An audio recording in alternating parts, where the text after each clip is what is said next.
वाले समय में इन शिक्षित बेरोजगार युवाओं के लिए क्या विजन है आपका?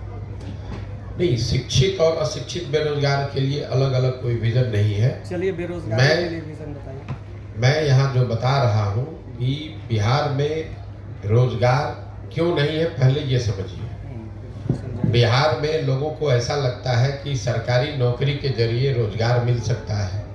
तो आपको एक आंकड़ा बता देता हूँ, 1.57% लोग ही बिहार के सरकारी नौकरी में हैं।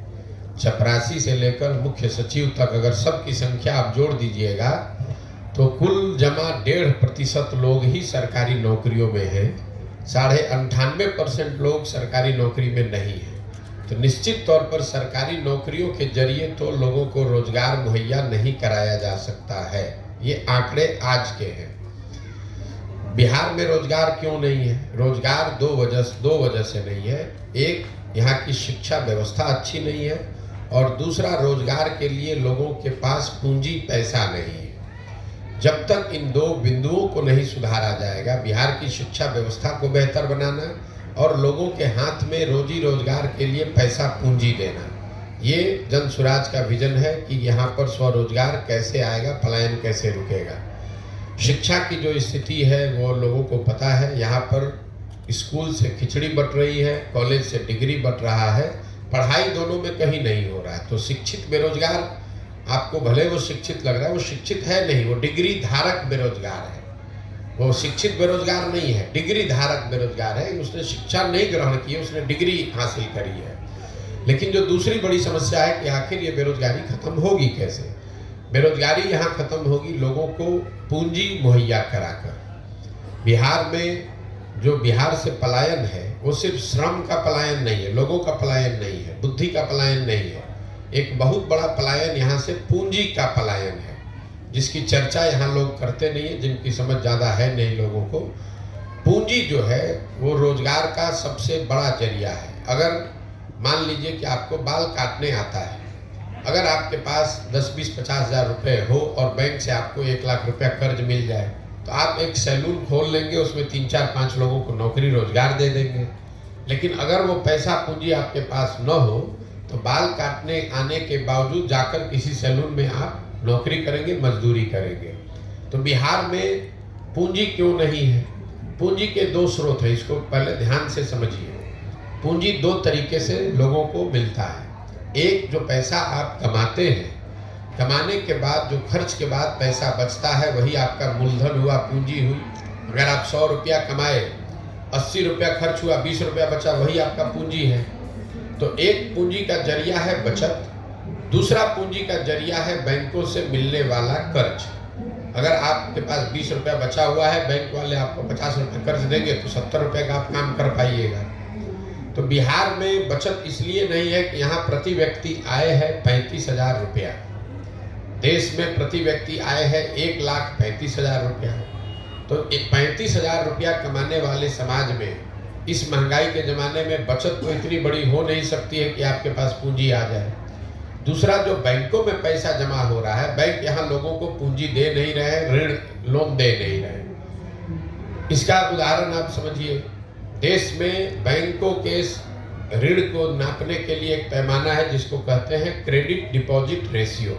मतलब बैंक में कितना पैसा लोगों ने जमा किया, उसके बदले में बैंकों ने कितना पैसा समाज को अलग अलग काम के लिए ऋण के तौर पर, लोन के तौर पर दिया। घर बनाने के लिए, यूट्यूब चलाने के लिए, दुकान खोलने के लिए, गाड़ी खरीदने के लिए। और रिजर्व बैंक ऑफ इंडिया एक आंकड़ा जारी करता है जिसको कहते हैं क्रेडिट डिपॉजिट रेशियो। देश में ये आंकड़ा है 70% का। मतलब जितना देश भर के लोगों ने बैंकों में पैसा जमा किया, अगर 100 रुपया जमा किया तो बैंकों ने 70 रुपया कर्ज के तौर पर लोगों को वापस दिया। बिहार में सीडी रेशियो है 40%। 1990 में जब लालू जी मुख्यमंत्री बने तो बिहार में सीडी रेशियो था 40। लालू जी के 15 साल के शासनकाल में सीडी रेशियो घट के हो गया 28। और अभी 18 साल के नीतीश के प्रयास के बावजूद भी ये अभी भी 40 ही है। इसका असर क्या होता है ये समझिए। पिछले वर्ष, ये हेडलाइन नोट कर लीजिए, पिछले वर्ष बिहार की गरीब जनता ने बैंकों में 4,21,000 करोड़ रुपया जमा किया। 4,21,000 करोड़ रुपया बिहार में लोगों ने बैंकों में जमा किया। बैंकों ने 40% के सीडी रेशियो के हिसाब से कर्ज के तौर पर 1,61,000 करोड़ रुपया लोगों को दिया। बाकी पैसा 1,02,80,000 करोड़ कहाँ गया? ये पैसा चला गया दूसरे राज्यों में जहाँ पर उद्योग धंधे लग रहे हैं, जहाँ स्वरोजगार है, जहाँ तरक्की है, जहाँ व्यापार है। 1990 से लेकर पिछले वित्तीय वर्ष में कुल जमा 1990 से अगर आप जोड़ेंगे 32 साल में बिहार के बैंकों ने 26,20,000 करोड़ रुपया, बिहार के लोगों का रुपया, ये बाहर के उद्योगपति का पैसा नहीं है, ये सरकार का बजट का पैसा नहीं है, बिहार के लोगों के बचत की हुई राशि 26,20,000 करोड़ रुपया बैंकों ने यहाँ से ट्रांसफर कर दिया दूसरे राज्यों में जहाँ पर तरक्की है, व्यापार है, रोजगार है। आप जरा अंदाजा लगाइए कि अगर 26 लाख करोड़ रुपया बिहार के बैंकों ने यहाँ के लोगों को ऋण के तौर पर भी दिया होता तो कितने ज़्यादा लोगों ने यहाँ घर बनाया होता, कितने ज़्यादा लोगों ने गाड़ियाँ खरीदी होती, कितने ज़्यादा लोगों ने स्वरोजगार का कोई ना कोई शुरुआत करी होगी। तो बिहार, और ऐसा नहीं है कि ये बैंकों की मनमर्जी है कि वो कितना पैसा ऋण दें, ये उनकी वैधानिक जिम्मेवारी है कि कम से कम 70% पैसा जो जमा होता है वो उनको ऋण के तौर पर देना ही देना है। और उस कमिटी को चेयर करते हैं मुख्यमंत्री राज्य के। ये भी नहीं है कि बैंक अपना जो चाहे वो कर ले, मुख्यमंत्री उस कमिटी के चेयरमैन हैं, जिसमें यह तय किया जाता है कि बैंकों को 70% पैसा कर्ज के तौर पर लोगों को देना है। लेकिन बिहार में जैसे मुख्यमंत्री की बात पदाधिकारी नहीं सुन रहा है, अफसर नहीं सुन रहे हैं, उसी तरह से बैंक वाले भी उनकी बात नहीं सुन रहे हैं। और दूसरी दिक्कत यह है कि यहाँ के नेताओं को या समाज में इस बात की ज़्यादा समझ है ही नहीं। तो आपको लगता है कि वो चीनी मिल चालू हो जाएगा तो उद्योग लग, उससे रोजगार मिलेगा। एक चीनी मिल लगेगा, उसको लगाने का खर्चा आएगा 10,000 करोड़ मान लीजिए, उसमें 2-4-5,000 आदमी को नौकरी मिलेगा। लेकिन अगर 1 लाख करोड़ रुपया अलग अलग लोगों को ऋण के तौर पर मिल जाए तो उससे कितना रोजगार सृजित होगा, कितने लोग बिजनेस व्यापार करेंगे। तो जन सुराज का विजन ये है कि यहाँ पर शिक्षा को रोजगार पाने वाला बनाया जाए, लोगों को डिग्री नहीं बांटा जाए, लोगों को शिक्षित किया जाए और फिर उनको पूंजी मुहैया कराया जाए बैंकों के जरिए, ताकि लोग अपने क्षमता के अनुसार, अपनी इच्छा के अनुसार कुछ न कुछ रोजगार कर सकें। उससे उनकी आर्थिक तरक्की होगी और उसी से बिहार का विकास होगा। जब तक शिक्षा और पूंजी ये 2 चीज मुहैया नहीं होगी तब तक सरकार के किसी भी प्रयास से बिहार में गरीबी खत्म नहीं हो सकती है। आपके कहने के अनुसार डिग्री मिला, लोगों में ज्ञान नहीं है। बिल्कुल नहीं, यहाँ की हमारे कहने के अनुसार नहीं। यहाँ आपको आप उससे अगर इत्तेफाक नहीं रखते यहाँ की शिक्षा व्यवस्था जो है बिहार की, उसको कैसे संचालित किया जाए? शिक्षा व्यवस्था फिर वही बात है, हर चीज को आप लोग 2020 मैच के तौर पर देखते हैं। यही यहाँ के नेताओं का भी हालत है। शिक्षा व्यवस्था कैसे सुधरेगा, शिक्षा व्यवस्था क्यों बिगड़ा है पहले इसको समझिए। इसलिए नहीं शिक्षा व्यवस्था बिगड़ गई है, लोग कहते हैं कि स्कूल से खिचड़ी बट रहा है इसलिए शिक्षा व्यवस्था खराब है। अगर खिचड़ी बटने से शिक्षा व्यवस्था खराब होती तो कॉलेज में तो खिचड़ी नहीं बट रहा है, 8वीं क्लास से ऊपर के स्कूलों में तो खिचड़ी नहीं बट रही है, वहाँ शिक्षा व्यवस्था क्यों खराब है? कुछ लोग कहते हैं कि नियोजित शिक्षक गुणवत्ता उनकी खराब है इसलिए शिक्षा व्यवस्था खराब है। तो अगर नियोजित शिक्षकों से ही शिक्षा व्यवस्था खराब है तो Patna science college, CM science college, MS college, Bettiah, Patna college में पढ़ाई क्यों नहीं हो रही है? वहाँ तो नियोजित शिक्षक नहीं पढ़ा रहा है। शिक्षा व्यवस्था इसलिए खराब है कि पिछले 30-40 वर्षों में बिहार में समाज और सरकार, मैं सरकार के समाज को भी जोड़ रहा हूँ, दोनों की प्राथमिकता में कहीं ना कहीं शिक्षा है ही नहीं। लोग भी यहाँ अपने आप को शिक्षित नहीं बनाना चाहते, डिग्री लेना चाहते हैं, खिचड़ी खाना चाहते हैं। आप भी अपने बच्चों को स्कूल में खिचड़ी खाने के लिए भेज रहे हैं, साइकिल लेने के लिए, पोशाक लेने के लिए भेज रहे हैं, उनको पढ़ाने के लिए नहीं भेज रहे हैं। और सरकार को भी, सरकार ने भी, नेताओं ने भी ये भांप लिया है कि लोगों को पढ़ाई नहीं चाहिए, खिचड़ी बांटो, पोशाक बांटो, इनसे वोट लेते रहो। तो कहीं न कहीं समाज और सरकार दोनों की प्राथमिकताओं में शिक्षा है ही नहीं। पूरा समाज अपने ये समझ ही नहीं पा रहा है कि अगर हम जब तक शिक्षित नहीं बनेंगे तब तक हमारा बच्चा, उसको जीवन भर मजबूरी में मजदूरी ही करना पड़ेगा। तो समाज के स्तर पर यह प्रयास होना चाहिए। जहाँ तक सवाल है सरकार इसको कैसे सुधारेगी, हम लोग का अपना मत है कि शिक्षा व्यवस्था सुधारने के लिए बिहार में हर जगह विद्यालय बनाने के बजाय हर प्रखंड में 5 विश्व स्तरीय विद्यालय बनाने की जरूरत है और सारे विद्यालयों को बंद कर दिया जाए, 5 अच्छे विद्यालय बनाए जाए और लोगों तक शिक्षण संस्थाओं को पहुंचाने के बजाय लोगों को अच्छे शिक्षण संस्थाओं में पहुंचाया जाए। इसका मतलब ये है कि अगर एक प्रखंड में 5 सही विद्यालय बना दिए जाएं और लोगों को स्कूल बस की सुविधा दे दी जाए तो लोग 15 मिनट, हम लोग का अपना आकलन है कि किसी भी परिवार के बच्चे को 15 से 20 मिनट से ज़्यादा समय नहीं लगेगा स्कूल बस के जरिए उस स्कूल में पहुंचने में, जहां पर सिर्फ खिचड़ी नहीं बटेगा, जहां पढ़ाई होगी। दुनिया भर में जहां पर भी शिक्षा की अच्छी व्यवस्था है वहां समाज के पास स्कूलों को नहीं ले गया, लोगों को अच्छे स्कूल में लाया गया। तो हम लोग की सोच ये है कि बिहार की जो शिक्षा का बजट है 40,000 करोड़ रुपया, इसका 1/3 मतलब 15,000 करोड़ रुपया इस बात पर खर्च किया जाए कि हर प्रखंड में प्रति वर्ष एक विश्व स्तरीय विद्यालय बनाया जाए, ताकि 5 वर्ष में हर प्रखंड में 5 ऐसे विश्व स्तरीय विद्यालय बन जाएं और उनको फिर लोगों को ये सुविधा दी जाए ताकि लोग बसों के जरिए या गाड़ियों से अपने बच्चों को स्कूल तक ले आएं। अगर आप दिल्ली बॉम्बे में रहते हैं तो स्कूल आपके घर के बगल में नहीं है, सबके बच्चे स्कूल बस से जाते हैं उन संस्थाओं में जहां अच्छी पढ़ाई होती है। आधा घंटा 45 मिनट लोग स्कूल बस से जाते हैं, बच्चे पढ़ते हैं और फिर स्कूल बस से वापस आते हैं। पूरी दुनिया में जहां पर भी आप जाइएगा यही व्यवस्था है। हर घर के बगल में स्कूल नहीं बनाया गया है। स्कूल एक ऐसी जगह पर है जहां पर हर आदमी बस से, गाड़ी से, साइकिल से 10 मिनट में, 15 मिनट में पहुंच सके। बिहार में क्या हुआ है, समता मूलक शिक्षा नीति के नाम पर हर जगह विद्यालयों के भवन बना दिए गए।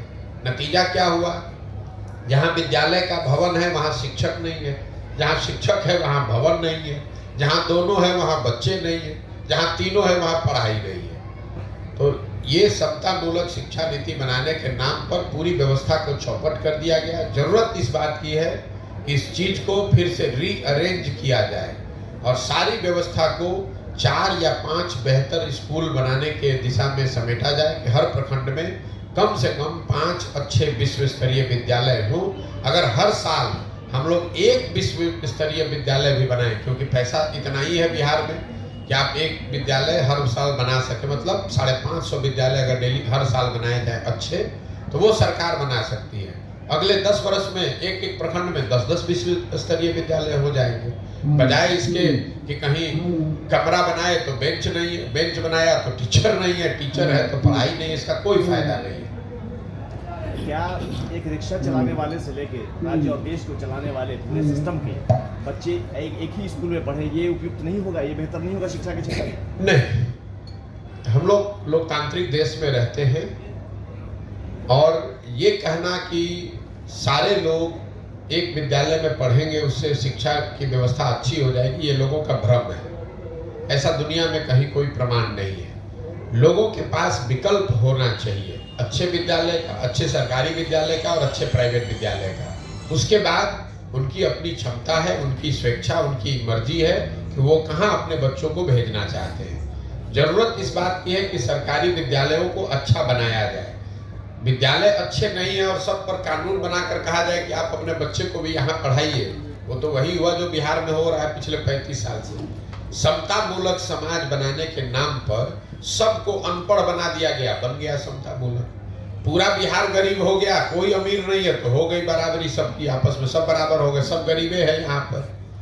तो तरक्की के 2 रास्ते, बराबरी के 2 तरीके हो सकते हैं। एक तरीका ये है कि सब आगे बढ़े, दूसरा तरीका है कि भैया किसी को आगे मत बढ़ने दो, सब बराबर ही कमा रहा है, सब गरीब है। तो आप जो बात बता रहे हैं वो दूसरा तरीका है जो सही नहीं है कि विद्यालय बने चाहे न बने, लोग को लगता है कि वहां पर सारे अफसर के बच्चे पढ़ने लगेंगे तो विद्यालय सुधर जाएगा। नहीं सुधरेगा। विद्यालय अच्छा बने, उसके बाद लोगों की स्वतंत्रता है, जो अगर विद्यालय अच्छा होगा तो लोग वहाँ जरूर पढ़ने आएंगे। जो सरकारी कॉलेज हैं, आप जो बात कर रहे हैं, दिल्ली में अगर मान लीजिए कि सेंट स्टीफेंस है या हिंदू कॉलेज है, पटना में भी पहले साइंस कॉलेज था, पटना कॉलेज था, तो वहाँ पर तो बड़े से बड़ा अफसर भी अपने बच्चे को पढ़ाना चाहता था। उसके लिए कोई कानून थोड़े ना बनाया गया था, क्योंकि सबको मालूम है कि साइंस कॉलेज में हमारा बच्चा पढ़ेगा तो वहाँ अच्छी पढ़ाई होती है।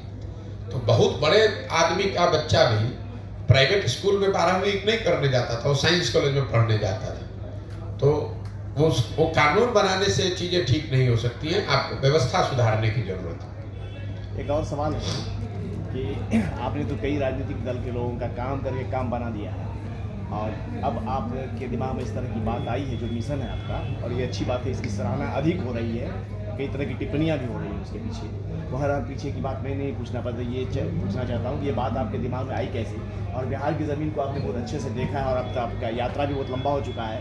बिहार के लोग कितने दिनों में आपकी बात को समझ पाएंगे, आपको क्या लग रहा है? देखिए, ये आपको ऐसा लगता है कि मैं पहले कुछ दूसरा काम करता था, अब दूसरा कर रहा हूँ। मेरे अपने नज़रिए से मेरे काम में कोई फर्क नहीं है। फर्क बस इतना है कि पहले मैं दलों को, नेताओं को सुझाव देता था, सलाह देता था, मदद करता था कि कैसे वो अपने आप को व्यवस्थित करें, कैसे चुनाव का प्रचार करें, कैसे जनता तक अपनी बात पहुंचाएं, रखें और वो चुनाव जीतें। काम मैं वही कर रहा हूँ, सिर्फ दलों और नेताओं के बजाय अब ये सुझाव और सलाह हम बिहार की जनता को दे रहे हैं। बिहार की जनता को ये बता रहे हैं कि आप किन मुद्दों पर वोट दीजिए, कैसे आप आपस में संगठित होकर दल बना सकते हैं, कैसे आपको किसी के पीछे चलने की जरूरत नहीं है, आप अपने और अपने बच्चों के लिए बेहतर व्यवस्था बना सकते हैं। और पहले मैं दलों की मदद कर रहा था, अब इनकी मदद कर रहा हूँ। आपने पूछा कितने दिनों में बिहार के लोगों को समझ में आ जाएगा, मुझे इसका कोई इल्म नहीं है और ना मुझे उसके लिए कोई घबराहट है। आप देख रहे हैं पदयात्रा जो मेरी चल रही है, इसमें कोई किलोमीटर फिक्स नहीं है, इसमें ये नहीं फिक्स है कि हमको 6 महीना में इसको कर लेना है, झंडा गाड़ के फिर खड़े हो जाना है। हमें बिहार के जहां तक हो सके जनमानस तक अपनी बात को पहुंचाना है, उनको समझाना है, उनसे जाकर मिलना है, समझना है और उनको संगठित करने का ये प्रयास है। करने में 2 बरस भी लग सकता है, 3 बरस भी लग सकता है। इसके बाद जनता समझेगी कि नहीं समझेगी, ये बात, ये निर्णय तो आप लोग को देखना करना है। जब मैं चल रहा हूँ पैदल तो मैंने कोई दल नहीं बनाया है, मैं कोई वोट नहीं मांग रहा हूँ, मैं कोई लोगों की मदद नहीं कर रहा हूँ। लेकिन जो लोग हजारों की संख्या में सुबह से शाम तक मिलने आते हैं, हम रात में 12 बजे 1 बजे तक लोगों से मिल रहे हैं, सुबह से शुरू करते हैं, तो आखिर कुछ लोगों को तो जरूर कुछ समझ में आ रहा होगा, तभी लोग आ रहे हैं। हम तो जाति की बात नहीं कर रहे हैं, हम हिंदू मुसलमान की बात नहीं कर रहे हैं, हम नाली गली सड़क की बात नहीं कर रहे हैं। हम अपने भाषणों में, अपने संवाद में तो मैं लोगों को ये बता रहा हूँ कि भाई तुमसे गलती क्या हो रही है। इसके बावजूद लोग मानते हैं और कहते हैं कि नहीं भैया जो बात आप बता रहे हैं वो ठीक है, आप ये प्रयास कीजिए, आपसे हम लोग जुड़े हुए हैं। समय लग सकता है, इसमें कोई दो मत नहीं है। आखिर जब 70-75 साल में कोई व्यवस्था बिगड़ी है तो 7 दिन में तो ठीक होगी नहीं। दूसरा जो ये तरीका है लोगों को जाकर बताने का, तो पूरा बिहार में हम जाकर पहले लोगों को बताएंगे, तभी तो ये समझ में आएगा कि लोगों को बात समझ में आई कि नहीं आई। जिन जगहों पर हम गए हैं वहां पर लोगों को समझ में आ रहा है, ऐसा मुझे लगता है। क्योंकि पदयात्रा जब मैंने शुरू किया था तो मेरा लक्ष्य था कि हर प्रखंड से 20 लोगों को कम से कम हम ढूंढ कर समझा कर निकालेंगे, और वो 20-20 लोग भी अगर हर प्रखंड से आ जाएं तो पूरे बिहार से करीब 12-15 हजार लोग हो जाएंगे। वो लोग मिलकर ये दल, ये नया विकल्प, नया व्यवस्था बनाएंगे। अभी जहां तक पदयात्रा हुई है उसमें हर प्रखंड में 2000 से 2500 लोग इस परिकल्पना से, इस सोच से जुड़ रहे हैं। प्रखंड की आबादी 2.5 लाख है, 2500 उसके हिसाब से बहुत बड़ा नंबर नहीं है, लेकिन 2500 एक प्रखंड से कोई नया दल बनाने के लिए आ रहा है, ये संख्या अपने आप में अद्भुत है। किसी भी दल के पास एक प्रखंड में 2-2500 कार्यकर्ता नहीं हो सकता, उसके वोटर चाहे जितने भी हों। तो उस नजरिए से जरूर लोगों को कुछ बात समझ में आ रही है, लेकिन इसका असर कितना होगा ये तो जब पूरी यात्रा खत्म होगी, जब दल बनेगा, जब वो दल के तौर पर हम समाज में जाएंगे, तब पता चलेगा कि लोग इससे कितना जुड़े और नहीं जुड़े। कांग्रेस के राहुल गांधी का जो भारत जोड़ो यात्रा था उससे कितना अलग है आपकी? भाई राहुल गांधी बहुत बड़े आदमी हैं, वो कांग्रेस पार्टी के लिए पदयात्रा कर रहे थे। अपने लिए पदयात्रा कर रहे थे भारत को और 6 महीने, ठीक बात है, 6 महीने में उन्होंने पूरे भारत की यात्रा करी। हम बहुत छोटे आदमी हैं, हमारे पास दल भी नहीं है और हम 15 महीना से पैदल चल रहे हैं और हम कुल जमा 12 जिले में 40-45% बिहार ही घूम पाए। तो निश्चित तौर पर फर्क है। राहुल गांधी जी रोड पर चलते हैं, हम लोग गाँव में चलते हैं। राहुल गांधी जी ने एक तय सीमा में उन्होंने उस यात्रा को पूरी की। हमारे पास कोई समय सीमा ही नहीं, हम बेरोजगार बैठे हुए हैं तो 2-4-5 वर्ष भी घूमेंगे, हमें कोई दिक्कत नहीं है। उनके पास बहुत सारे काम हैं, पूरा देश उनको देखना है, तो 6 महीना ही समय निकाले तो उनके लिए बहुत है। मुझे ऐसा लगता है कि बिहार को के बेहतरी के लिए मुझे 2 साल लगे, 3 साल लगे, मुझे जमीन पर उतरकर गांव-गांव जाकर जो काम मैं कर रहा हूं वो करूं। दूसरा क्या कर रहा है उससे हमें कोई लेना देना नहीं। सर, 2014 से जो देश की राजनीति में उपजा है जाति धर्म, आप पद यात्रा चला रहे हैं, बिहार के लोगों को जागरूक कर रहे हैं, विकास पे चुनाव लड़िए, अपने लिए चुनाव लड़िए, अपने बच्चों के लिए वोट दीजिए। आपको लग रहा है कि यहाँ के लोग आपकी बात से सहमत हैं या फिर आपकी बात को समझ रहे हैं? भैया, मैं आपको बार बार वही सवाल आप दोबारा पूछ रहे हैं जो साहब ने पूछा। लोग समझ रहे हैं कि नहीं, ये बात तो आप लोगों से पूछिएगा, हम तो बता नहीं सकते हैं, हम तो अपनी बात कह रहे हैं। आपने कहा कि अगर लोग, मैंने ये कहा कि अगर लोग समझ नहीं रहे तो यहाँ आ क्यों रहे? हम किसी को गाड़ी भेजकर तो बुला नहीं रहे, हम तो यहाँ कैंप में बैठे हुए हैं। 25 आदमी आएगा तो भी बात करेंगे, 500 आदमी आएगा तो भी बात करेंगे। कोई आपको ये नहीं मिला होगा ये बताने वाला कि प्रशांत किशोर ने गाड़ी बस भेजा है, हम लोग को कैंप में बुलाया है। हम आकर यहाँ पर कैंप लगाकर बैठे हैं, अपनी बात कह रहे हैं। आपको अच्छा लगे तो जुड़िए, नहीं अच्छा लगे तो जहाँ है वहाँ रहिए। ठीक है भैया। नीतीश कुमार का बनारस रैली होने वाला है, आप बोलते हैं कि नीतीश कुमार का राष्ट्रीय स्तर पर कोई वर्चस्व नहीं है। हमको बोलने की जरूरत है। नीतीश कुमार का बिहार में जब कोई वर्चस्व नहीं तो राष्ट्रीय स्तर पर कैसे वर्चस्व हो जाएगा? आप हमारे कहने पर मत जाइए। 243 विधायकों के यहाँ पर विधानसभा में नीतीश कुमार का 42 गो विधायक है, तो क्या बताता है कि बिहार में बहुत उनका वर्चस्व है। 12-13% पूरे बिहार में वोट उनको मिला है, तो ये क्या बताता है? अगर 100 में 12% आपको वोट मिलेगा तो बिहार में आपका वर्चस्व बताता है। तो जिसका बिहार में ही वर्चस्व नहीं है उसका देश में कैसे हो जाएगा? ये तो लॉजिक, कॉमन सेंस की बात है। रैली करने को तो आप जाकर केरल में रैली करने लगे तो कोई रैली करने पर तो रोक है नहीं। कि सुशासन बाबू क्यों कहला रहे हैं? हमको तो कोई नहीं मिला जो नीतीश कुमार को सुशासन बाबू अभी कह रहा है। पहले किसी जमाने में 2005 से 2012-13 का एक दौर था जब लोगों को, बिहार की जनता को ऐसा लगा था कि बिहार में कुछ सुधार हो रहा है, और वो इसलिए लगा था कि बिहार की जनता ने 15 बरस लालू राज, जंगल राज देखा था। तो जब बहुत अंधेरा होता है उसमें एक छोटा सा दिया भी जलेगा तो उसका प्रकाश थोड़ा ज़्यादा दिखता है, और कुछ प्रयास उन्होंने शुरुआती दिनों में किया भी था। लेकिन 2014 के बाद जो नीतीश कुमार हैं उनको कोई भी सुशासन बाबू नहीं कहता। वो तो खुद ही अपने आप को अगर कह रहे हैं तो सुशासन बाबू कह रहे हैं, जनता तो नहीं कह रही है। कहीं गांव देहात, सड़क, पंचायत पर तो हमको कोई नहीं मिला ये कहता हुआ कि नीतीश कुमार सुशासन बाबू है या जो राज वो चला रहे हैं इसमें सुशासन है। लोग तो ये बताते हैं कि लालू जी के राज में अपराधियों का जंगल राज था, नीतीश कुमार के राज में अधिकारियों का जंगल राज है। फर्क तो कुछ नहीं है दोनों में। अच्छा, बहुत लंबे समय से नीतीश कुमार और तेजस्वी यादव एक मंच पे दोनों साझा नहीं किए, क्या लग रहा है आपको नीतीश कुमार फिर? भाई इतना हम दिमाग लगाते नहीं है नीतीश कुमार कहाँ रहेंगे, तो किसके साथ मंच साझा कर रहे हैं। नीतीश कुमार को खुद नहीं पता है कि वो कहाँ रहेंगे। हमको इतना पता है कि नीतीश कुमार के राजनीति का ये अंतिम दौर चल रहा है। आने वाले कुछ महीनों में, खास करके लोकसभा चुनाव में चुनाव के साथ नीतीश कुमार के दल, जनता दल यूनाइटेड का विघटन शुरू हो जाएगा, और उसके बाद कुछ महीनों में उनका पूरी तरीके से यहाँ खात्मा हो जाएगा राजनीतिक तौर पर। वो न दल बचेगा, न दल के लोग बचेंगे, न दल के नेता बचेंगे। लोकसभा चुनाव तक जितना हाथ पांव मारना है मार लीजिए, 1-2 सीट जहाँ लड़ना है लड़ लीजिए, एक दो कहीं कोई सफलता मिल जाए तो मैं नहीं कह सकता हूँ, लेकिन हमने ये कहा है कि लोकसभा चुनाव में नीतीश कुमार के जनता दल यूनाइटेड को 5 सीट भी नहीं आएगा।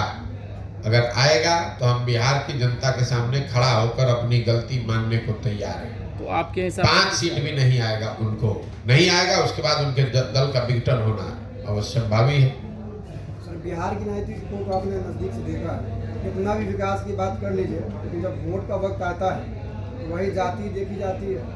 आपका क्या इरादा, मतलब आप चुनाव के टाइम में बताएंगे कि मैं ये करूँगा? आपके जितना तो राजनीति की हमको समझ नहीं है, लेकिन अगर आप ही के बात को हम सही मान लें तो आप हमको समझा दीजिए कि मोदी जी को बिहार में तो वोट पड़ा है कि नहीं पड़ा है? पड़ा है। मोदी जी के जाति के कितने लोग बिहार में रहते हैं ये बता दीजिए। अगर जाति पर ही, आपने कहा कि हर आदमी जाति पर ही वोट देता है, तब तो मोदी जी को बिहार में एक भी वोट नहीं मिलना चाहिए था। इसी बिहार में 20% मुसलमान रहते हैं। ये सारे लोग जनता दल ये आरजेडी को वोट देते हैं, तो लालू जी की जाति और मुसलमानों की जाति तो एक नहीं है, तो क्यों देते हैं ये लोग वोट आरजेडी को? इतना जो आप लोग सिंप्लीफाई कर देते हैं कि सब जाते पर दे रहा है। अगर ऐसा होता तो ना मोदी को वोट मिलता हिंदुओं का, ना आरजेडी को वोट मिलता मुसलमानों का। वोट मूलतः यहाँ 4 बिंदुओं पर पड़ता है। पहला, उसमें एक जाति भी बड़ा मुद्दा है, लेकिन जाति एकमात्र मुद्दा नहीं है। समाज में एक बहुत बड़ा वर्ग है जो हिंदू मुसलमान के नाम पर वोट देता है। तीसरा, एक बहुत बड़ा वर्ग है जो भाजपा का वोटर नहीं है, लेकिन उसको लालू जी से विरोध है, लालू जी से डरता है, इसलिए जाके डर के मारे भाजपा को देता है। 5 वर्ष वो भाजपा के नेताओं को गाली देता है, लेकिन चुनाव जब दिखता है कि सामने आरजेडी जीत सकती है तो आरजेडी को तो दे नहीं सकता, तो जाके भाजपा को देता है। और यही हाल कमोवेश मुसलमानों का है। ये आरजेडी के वोटर नहीं है, ना जाति के आधार पर ना धर्म के आधार पर। इनको लगता है कि भाई भाजपा को तो हम दे नहीं सकते हैं, तो हम किसको देंगे? एक आरजेडी बचा, उसको आरजेडी को वोट देते हैं। तो जो मजबूरी का वोट है उसको आप जाति का वोट ना बताएं। ये जाति का वोट नहीं है, ये मजबूरी का वोट है, डर का वोट है, विकल्प नहीं है इसलिए दे रहे हैं। विकल्प बन जाएगा नहीं देंगे उसको वोट। अच्छा, केंद्र में जो अभी सरकार है तो इसको कितना फर्क पड़ेगा 24 लोकसभा में, ये इंडिया गठबंधन जो बना है? कितना फर्क पड़ेगा इस पे निर्भर करता है कि इंडिया गठबंधन कितना बढ़िया बनता है, कितना बढ़िया उसको चलाया जाता है, क्या कार्यक्रम। स्कोप क्या है भैया? ऐसा है, आप किताब खरीद के ले आइएगा घर, उससे परीक्षा पास हो जाइएगा। सबसे बढ़िया जो मार्केट में किताब है वो खरीद के ले आइए, बिना पढ़े हुए आप पास हो जाइएगा। तो इंडिया अलायंस वैसे ही है कि आपने किताब मार्केट से जमा कर लिया, अब उसको पढ़ना भी तो पड़ेगा भाई। कोई उसका कार्यक्रम हो, नैरेटिव हो, नीचे जनता उससे जुड़े समझे, तब तो फायदा होगा। किताब खरीद के ला के घर रख लीजिएगा और कहिएगा परीक्षा में कितना नंबर आएगा। पढ़िएगा, बढ़िया पढ़िएगा तो बढ़िया नंबर आएगा, नहीं पढ़िएगा तो फेल हो जाइएगा। वही हाल इंडिया अलायंस का भी होगा। बहुत बहुत धन्यवाद भैया। आखिरी सवाल कर लिया जाए। मैं सर, भाजपा का जो राजनीति का तरीका आप जानते हैं, हिंदू मुस्लिम वाला है। भाजपा के पीछे पूरी आरएसएस की पूरी लॉबी जो 100 साल की तैयारी हुई, और लगातार आरएसएस के जो भी कार्यकर्ता हैं या फिर उनको मानने वाले बढ़ते जा रहे हैं, यानी भाजपा के वोटर्स बढ़ते जा रहे हैं। और जब भाजपा के वोटर बढ़ेंगे तो इधर सेकुलर वोटर सब कम होते जाएंगे। सर, उन्हें रोकने के लिए क्या तरीका आप? ऐसा है कि अगर भाजपा के वोटर बढ़ ही रहे जैसा आप बता रहे हैं, तो भाजपा फिर 15 राज्यों में चुनाव कैसे हारी है? तो जीत भी रही है सर। भैया, जीत वहां रही है जहां उनका मुकाबला ज्यादातर जगहों पर कांग्रेस से है। तो अपनी ताकत से जीतने के बजाय वो कांग्रेस की कमजोरी से ज्यादा जीत रहे हैं। भाई, पूरा जो आपने कहा भाजपा का वोट बढ़ रहा है, ठीक बात है, वोट तो बढ़ रहा है, लेकिन पिछला जो 2019 में चुनाव हुआ उसमें भाजपा को 38% वोट पूरे देश में मिला। तो अगर 100 लोग जो वोट देने गए उसमें 62 आदमी तो भाजपा के साथ नहीं था, 38 आदमी भाजपा के साथ था। अब जो 62 आदमी भाजपा के साथ नहीं था उसको एकजुट करने वाला कोई ताकत, कोई फोर्स, कोई राजनीतिक पार्टी, नेता नहीं है, इसलिए भाजपा आपको मजबूत दिख रही है। जब वो ताकत कोई बना लेगा तो भाजपा को कोई ऐसा तो है नहीं कि 50 से ज्यादा % वोट आ रहा है। भाजपा के पास जो ताकत है सर, हिंदू मुस्लिम वाला, वो किसी और के पास नहीं। अरे भैया, हिंदू मुस्लिम का ताकत उनको कोई नया नहीं ना आया है, ये तो 50 वर्ष से उनके पास है। भाजपा चुनाव से पहले नहीं हार रही थी, ये तो पिछले 2 बार से ना चुनाव जीत रहे हैं। जी आपका कोई सवाल? उसी तरह का सवाल पूछ लिया इन्होंने। बात जो हो रही है वो आपके असल में हमको लग रहा है कि वोटर्स को आप अवेयरनेस ला रहे हैं। मेन चीज़ ये है, पार्टी बाद में आपकी आएगी। आप शिक्षा पे बड़ा जम करके बोल रहे हैं, आप बेरोजगारी पे बोल रहे हैं, कुछ स्थानीय मुद्दे पर भी फोकस हो रहा है, सद्भावना पे नहीं कर रहे हैं। बात वहीं आ गई, उन्होंने दूसरी तरह से पूछ लिया है, सद्भावना को भी एक विषय बनाया जाना चाहिए, क्या ख्याल है? नहीं, हम जो बात बोल रहे हैं कि जब आप अपने और अपने बच्चों के हित की बात करेंगे तो सद्भावना उसमें शामिल है। आप जब किसी को रोकने की बात करते हैं तो आप भी सद्भावना की बात नहीं कर रहे हैं। लालू जी सद्भावना की बात नहीं कर रहे हैं, लालू जी भाजपा के डर की बात कर रहे हैं। हम कह रहे हैं कि ना हिंदू से डरो ना मुसलमान से डरो, अपने बच्चों के भविष्य के लिए डरो। सद्भावना उसमें शामिल है। सद्भावना के नाम पर ही तो आपको डरा कर भाजपा से वोट लिया जा रहा है। लालू जी ये कह रहे हैं कि भाई भाजपा से डरो, अपने बच्चे, अपना बच्चा अगर अनपढ़ भी है तो उसकी चिंता मत करो, हमको वोट देते रहो। भाजपा वाले भी यही कह रहे हैं कि भाई तुम मुसलमानों से डरो, तुमको तुम्हारा बच्चा बेरोजगार बैठा है उसका चिंता मत करो, तुम हमको वोट देते रहो क्योंकि मुसलमान से तुमको लड़ाई लड़नी है। तो ये सद्भावना कहाँ हुई? ये सद्भावना नहीं है, ये दूसरे का डर दिखाकर अपना पेट भरने वाली बात है। हम कह रहे हैं कि भैया तुम ना मुसलमानों की चिंता हिंदू करें, हिंदुओं की चिंता मुसलमान करें। आप अपने बच्चे की चिंता कीजिए। अगर आपका बच्चा पढ़ेगा, आप जिस सद्भावना की बात कर रहे हैं, जब दंगा होता है, कोई ऐसी घटना होती है तो उसमें भी सबसे पहले गरीब मरता है। कोई पढ़ा लिखा होशियार धनी आदमी नहीं मरता है, चाहे वो हिंदू हो या गरीब हो, उस पर भी मरता वही है जो रोड पर गरीब अनपढ़ बैठा हो। जाते जाते अगर आप अपने बच्चों को पढ़ाएंगे, उनको रोजगार होगा, उनकी आर्थिक तरक्की होगी, तो उनके जरिए सद्भावना भी आएगी। नहीं तो सद्भावना के नाम पर लालू जी आपको 30 वर्ष से मुसलमानों को कह रहे हैं कि भाजपा को हमको हराना है। भाजपा तो हारी नहीं, भाजपा तो 2 MP से बढ़ के 300 MP हो गई। 30 वर्ष में मुसलमान उनका बंधुआ मजदूर जरूर बन गया। 2 पीढ़ियां आपकी बर्बाद हो गई। आपने उनके पढ़ाई की चिंता नहीं की, आपने अपने गांव में सड़क बिजली पानी की चिंता नहीं की। आप भाजपा को हराने के नाम पर, सद्भावना के नाम पर उनको वोट देते गए। उनके बच्चे बड़े हो गए, लालू जी बड़े हो गए, वो राजा बन गए, और आपके बच्चे धारावी में जाकर मजदूरी कर रहे हैं, गुलामी कर रहे हैं। तो अगर ऐसी सद्भावना की राजनीति आप चाहते हैं तो नहीं, मेरा उससे सरोकार नहीं है। मैं वो वैसी सद्भावना की राजनीति नहीं करना चाहता हूँ। मैं शिक्षा और रोजगार की राजनीति करना चाहता हूँ। मैं बिहार में तरक्की की बात करना चाहता हूँ। हिंदू मुसलमान अगड़ा पिछड़ा की बात नहीं कर रहा हूँ। ये बहुत लोग आरक्षण की बात करते हैं। मैंने अभी आपको आंकड़ा दिया, 1.5% लोग ही सरकारी नौकरी में हैं। तो चाहे आप आरक्षण 40 कर दीजिए कि 100 में 100 कर दीजिए, फिर भी 98.5% आदमी को तो कुछ उसका लाभ नहीं मिलना है। तो ये तो लोगों को बेवकूफ बनाने की बात है। भाई अगर 1.5% आदमी को ही सरकारी नौकरी है तो उसी में तो आरक्षण आप दिया है आपने। जो समाज का बड़ा वर्ग है उसके पास तो कुछ मिला ही नहीं, इसीलिए तो जो गरीब और पिछड़े। नहीं तो अगर आरक्षण से ये सब सुधरना होता तो सारे पिछड़े समाज के लोग अभी अच्छे हो गए होते पिछले 30 वर्ष में। क्यों नहीं है? इसलिए कि 1.5% के लिए जगह ही है, तो 1.5 में तो लीजिएगा, आधा ले लीजिए या 80% ले लीजिए। 98.5% जो गरीब आदमी है वो किसी जाति का हो, उसको तो सरकारी नौकरी मिलनी ही नहीं है। सर एक सवाल है, ये आरोप वाला सवाल है सर, क्योंकि जेडीयू या फिर आरजेडी की अगर बात करें, कोई पार्टी अगर अलग चुनाव लड़ती है उन लोगों से हटके, वो आरोप लगाते हैं बीजेपी की बी टीम। आप पे भी लग रही है, एक एमआईएम पार्टी है सर, उस पर भी लगती है। चलिए भाई देखिए, ऐसा है कि बिहार में इन तीनों दलों को मुफ्तखोरी की आदत लग गई है। अब आरजेडी को बिना कुछ काम किए हुए मुसलमानों का एक मुश्त 20% वोट मिल जाता है, तो क्यों चाहेंगे कि मुसलमानों के पास कोई विकल्प हो जाए ताकि उनके काम का वो आकलन होना शुरू हो जाए। वही हाल भाजपा का है। भाजपा को यहाँ वोटें मिला टोटल 19%। आप लोग भाजपा को इतना बड़ा दल बताते हैं जैसे लगता है कि पूरा बिहार में भाजपा है। पिछला विधानसभा चुनाव में भाजपा को 19.6% वोट मिला है बिहार में, सिर्फ 19.6%। नोट करके रखिए इसको। आप ऐसे बता रहे हैं जैसे बिहार का हर आदमी भाजपा को वोट दे रहा है। भाजपा को वोट वो मजबूरी में दे रहा है, सामने लालू है, लालू के जंगल राज से उसको डर लगता है तो जाके डर के मारे भाजपा को वोट दे देता है।